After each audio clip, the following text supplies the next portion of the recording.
Thank you, Kevin, for this kind introduction. Thank you all for coming this afternoon. And thank you in particular to the Toda staff for organizing this event. So I'm going to talk about COP28 peace and the Pacific. And I chose COP28 because it's not far behind us. As you all know, this is the most important event with regard to climate change policies every year. These conferences of the Pacific, of the parties to the United Nations Framework Convention on Climate Change. So this last year's COP in December took place in Dubai in the United Arab Emirates. And expectations for COP28 were high. And from the perspective of a peace institute like the Toda Peace Institute, it was encouraging to see that for the first time in the long history of COPs, peace was on the conference agenda as a separate topic. The conference had a Relief, Recovery and Peace Day. And 3rd December was this day. And there was a whole stream of relief, recovery, and peace topics and events in the context of COP28. And this was reason enough for the Toda Peace Institute to pay particular attention to this COP. We engaged with COP28 through a COP28 special feature, Pacific Experiences with the Climate Emergency, on the Institute's website, publishing a series of articles that addressed major COP themes from the perspective of the Pacific and peace. We did this based on the work the Toda Peace Institute has undertaken over the last years in its work stream on climate change, conflict, and peace, which has a regional focus on the Pacific. In that work stream, we cooperate with academic and civil society organizations from the Pacific regions with the aim of advancing research, giving policy advice, and supporting practitioners who work with communities affected by climate change and its conflict-prone effects, linking climate change and peace building. So in my short presentation today, I will assess COP28 through a lens of peace and the Pacific, focusing on those issues that are of particular importance to both. And so let me say at the beginning that COP28 was a disappointment. It fell well short of what urgently needs to be done to tackle the climate emergency. So let me remind you that the UN General Secretary Antonio Guterres earlier in the year had said that humanity today lives in the era of global boiling. He said this when he commented on official data confirming that July 2023 was the hottest month on record. And meanwhile, we have confirmation that the year 2023 was the hottest year on record. At the same time, the Secretary General pointed to COP28 as an opportunity for decisive climate action. That opportunity was not taken up. Skeptics were proven right. Even early on, they had criticized staging of COP28 in the United Arab Emirates, which is the world's 7th biggest oil producer, and with COP President Sultan Al Jaber being the chief executive of the country's national oil company, ADNOC. And ADNOC is planning a massive expansion of its oil-producing capacities. And this in times when there's general agreement that the world must halve greenhouse gas emissions by 2030 and must reach net zero emissions by 2050 in order to achieve the Paris Agreement's goal of preventing temperatures from rising more than 1.5 Celsius. The United Arab Emirates and Saudi Arabia and major oil producers can be satisfied with the COP28 outcome document. That document calls for a transition away from fossil fuels, while 130 countries before had demanded a phase out of fossil fuels. This phasing out had been a major demand of countries in the global south most severely affected by the climate crisis, in particular small island states, including the island states of the Pacific. They argue that without substantial solutions on mitigation, and that is phasing out of fossil fuels, everything else in the climate policy field is nothing more than Band-Aid. The second major demand of Pacific Island countries is for substantial financial commitments to support them to adapt to the effects of climate change.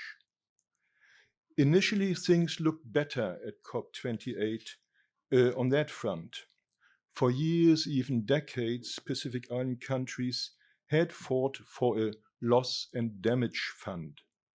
And in fact, agreement on the establishment of such a new loss and damage fund was reached on the first day of COP28. And several main greenhouse gas emitting countries pledged contributions to the fund. For example, the United Arab Emirates pledged 100 million US dollars, as did Germany. And this was a good start, and the expectation was that during the conference, other main emitters or rich nations would come forward with more pledges. At the end, however, these expectations were not met. A meager 700 million US dollars were pledged, a drop in the ocean compared to the 400 billion US dollars actually needed. The US only pledged $17.5 million and Japan $10 million, a pittance. Moreover, it's not clear how the fund will work, whether there will be continuous funding streams, what the funding priorities will be, and whether the money will actually reach the most affected and vulnerable communities. So in the end, there was more disappointment for Pacific Island countries because loss and damage is extremely important for them. They disproportionately suffer from the negative environmental, social, cultural effects of climate change. As you all know, the Pacific is a climate crisis hotspot. Sea level rise, coastal erosion, saltwater intrusion, ocean warming, and the increase in extreme weather events like cyclones, droughts, and floods challenge the lives and livelihoods of the people in the region. And these effects threaten land security, food and water security, livelihood security, and habitat security. Natural resources become degraded and scarce. The future of entire societies and countries becomes uncertain.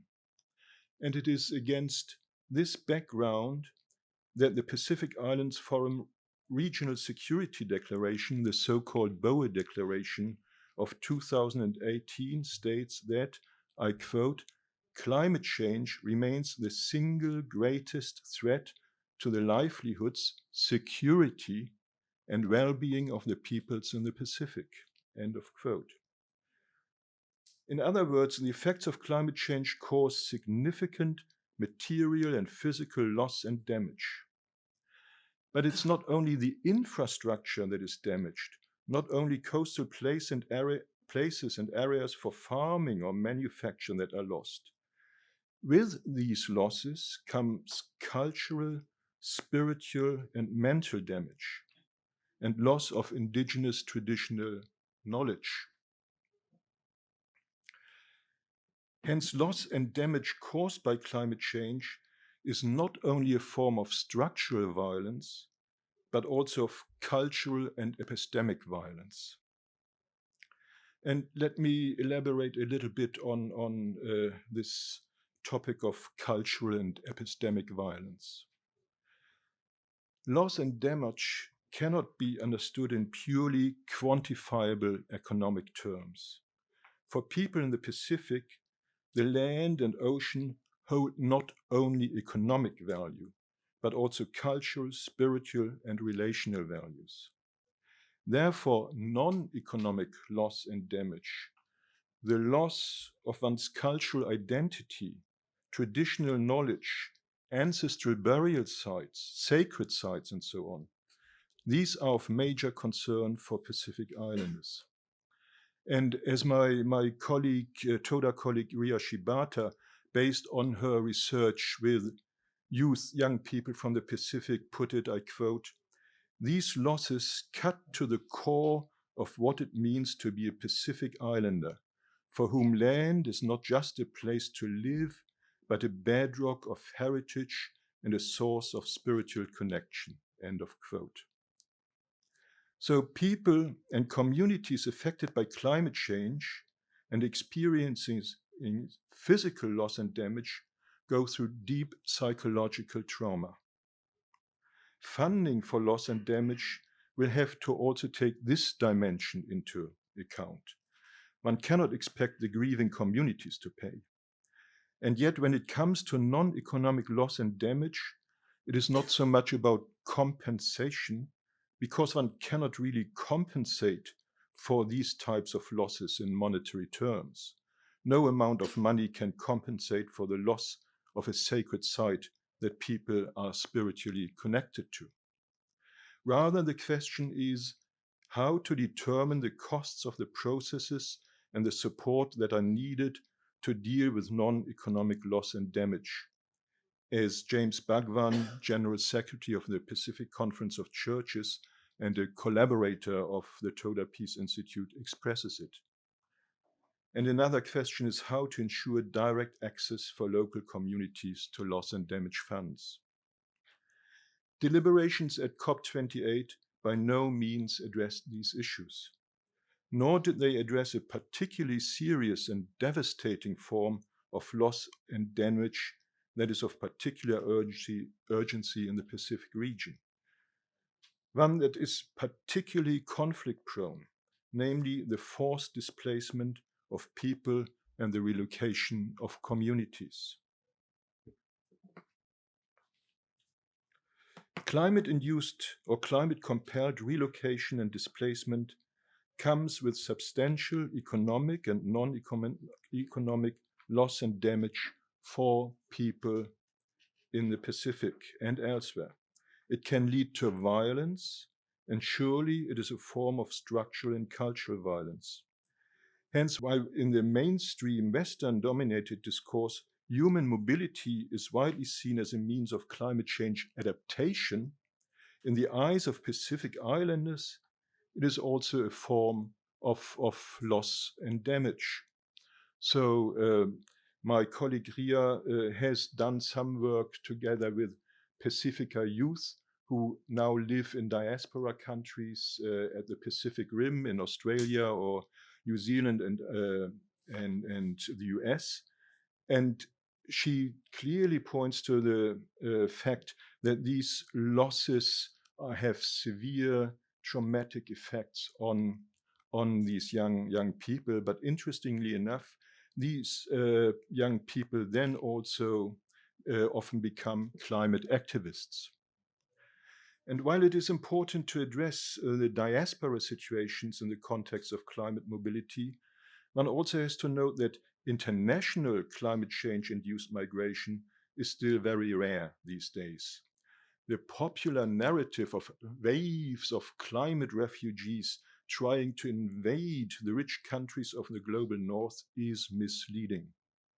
It is instrumentalized for the securitization of the climate change discourse, for justifying militarized border protection and forceful interventions. Most climate-related mobility these days is in-country, from coastal regions or low-lying islands further inland to higher ground, and from rural areas to urban informal settlements. The planned relocation of entire communities is gaining prominence and is increasingly popular with donor agencies from main greenhouse gas emitting countries in the global north. suggesting that this is the only option for long-term adaptation. This, however, is a highly problematic narrative. It ignores the deep connections of Pacific people to land and their strong desire to stay on the land of their ancestors. Our colleague John Campbell points to the, I quote, relational ontologies of Pacific people, where land and all its creatures and non-living features and people are univocally bound together as one. So being forced to leave one's land with no option of going home ever again for Pacific Islanders is thus traumatic loss. It is cultural and epistemic violence, destroying the culture and traditional knowledge that is interlinked with the land. Therefore, everything has to be done to make it possible for people to stay in the places they call home before embarking on relocation as a solution to the climate crisis. Mitigation and in situ adaptation have to have priority. Relocation cannot be anything but a last resort, all the more so as relocation and displacement come with all sorts of conflict-prone issues. While it is highly unlikely that there will be wars of large-scale or large-scale internal violent conflicts caused by climate mobility or the climate emergency in general, there will be probably conflict and violence in the local and everyday context. There are conflicts in the informal settlements of urban centers between communities that have moved in from different rural areas of different islands, particularly against the background of poverty and competition over access to employment and better services. Informal settlements are also the site of relatively high levels of crime and domestic and gender-based violence, which is also high in the aftermath of extreme weather events like cyclones and ensuing displacement. Furthermore, there are conflicts related to planned relocation. Conflicts between relocating and recipient or host communities are over scarce and diminishing resources, land, water, fish, and over access to public goods and economic opportunities, as well as identity issues, custom, culture, history, religion. So let's come back to COP28. As I said at the beginning, COP28 was the first COP to directly address the climate peace nexus. Although it did not deal with the challenges I just talked about, the challenges of structural, cultural, and epistemic violence, the challenges of low-level, localized direct violence in the domestic and community context, it has to be welcomed that peace was a special issue at this COP at all, and Pacific Islanders did welcome this. A declaration on climate relief, recovery, and peace was endorsed by 74 governments and a number of international organizations and international NGOs. It committed signatories to several, I quote, objectives in the context of climate change in situations of fragility, conflict, or severe humanitarian needs. Among those objectives are enhanced financial support for climate adaptation and resilience, strengthening the technical and institutional capacity of national government and local actors, prioritizing local ownership, and working with affected communities and both local government and non-government partners. End of quote.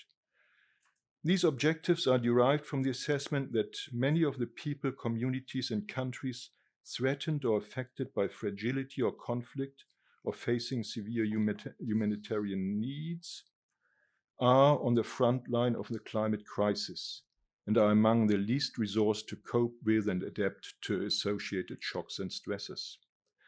In other words, there's significant overlap between states and societies that are both conflict affected and particularly severely affected by climate change.